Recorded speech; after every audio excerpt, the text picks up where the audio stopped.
Europeans first arrived in this country in 1492. So, by the time James Oglethorpe and his crew pulled up in Georgia in 1733, white folk had already been here for more than 200 years. I'll be referring to these white folk as colonists and colonizers.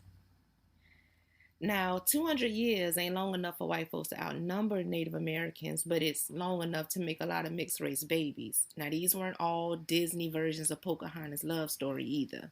White men very often forced it. Prior to Oglethorpe's arrival, the Creeks and Yamasees owned this particular part of South Carolina and Georgia. It ain't known for sure, but it's believed that Tomachichi was originally from the Creek tribe. Tomachichi disagreed with his native tribe on how to go about dealing with colonists. Oglethorpe was not his first encounter with colonists, though. He'd encountered them before in South Carolina, too, before it was renamed South Carolina, of course. Because they disagreed, Tomachichi and about 200 others broke away from their native tribes and formed the Yamacraw. Tomachichi was their leader and was intent on making deals with colonists. My personal belief is that there was a little bit of greed in there. He wanted to get rich, a sense of reality, white folks ain't going nowhere, and some false hope. Maybe we can live as equals. Now let's back up a bit. During those 200 plus years, there had been a lot of fighting between natives and Europeans. Now you also got to peep white folks' strategy, which was done all over the world and still to this day. They make your people out to be less than, inferior. They call you savages, uncivilized, thugs, etc. They build schools, churches, and government offices. They have plenty liquor and guns and other technology that you just ain't got yet. They got the flashy stuff and they seem more modern and organized. They find a few of your kind who are wide-eyed at the European way of life and they strip them of their culture and clothe them in European culture. As is the case all over the world from way back then until today, you have some groups who refuse to give in to the demands of colonizers. When you refuse, the response is war. Everybody don't refuse though. Some want to make deals with the colonists, like Tomachichi. Colonists, wherever they go in the world, always manage to find a Tomachichi. According to the Georgia Historical Society, Tomachichi was not afraid of the new Georgia colonists, but chose to use caution in his interactions with them. This, to me, demonstrates the balance of power. Why else would you use caution in your own house? It's because you know what they're capable of. It's because you remember the War of 1717 in South Carolina, which was only 16 years before Oglethorpe's arrival. You remember how bloody that war was, most of which was your people's blood. Native Americans and many enslaved Africans were allies in that war, by the way.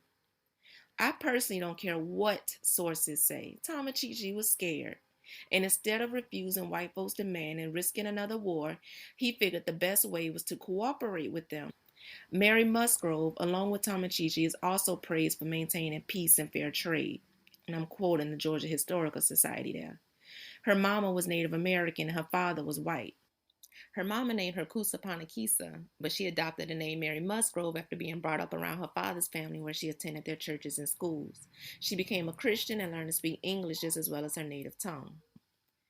She found that she could be useful to the English if she adopted their customs and in essence set aside her Native American heritage to pursue and work in the best interests of the colonists.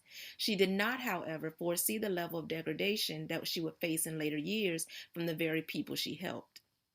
Long story short, Oglethorpe hired her as his interpreter, and she helped make the Savannah deal between Oglethorpe and Tomachichi, because Tomachichi and Oglethorpe were at odds for a second there. The original agreement was that no white settlements would be allowed past the Savannah River in South Carolina. That was Yamacraw land. Oglethorpe and them decided that they wanted that too, though. Now, a treaty is an agreement on paper. History proves that colonists have no issue breaking treaties. They make them, then break them. After Oglethorpe broke his treaty with the Yamacraw, Mary talked Tomachichi into forming another treaty with them. This one basically said Oglethorpe and them can have their way as long as the Yamacraw got to keep their land. Again, as long as colonists get their way, there's peace. If not, there's war. Mary got a lot of money and prestige out of that deal. Land, too. And after plenty back and forth, including traveling way to England to plead her case, she ended up losing her land. In that process, they called that woman a witch. They pulled a gun on her and everything. She fought back, though, physically and legally. After losing her land, she gave up in helping white folks then. Though I don't agree with many of her decisions, she was a hell of a woman and warrior who's definitely worth learning more about. I can't find the exact date, but we know that colonists eventually broke their other treaty with the Yamacraw too.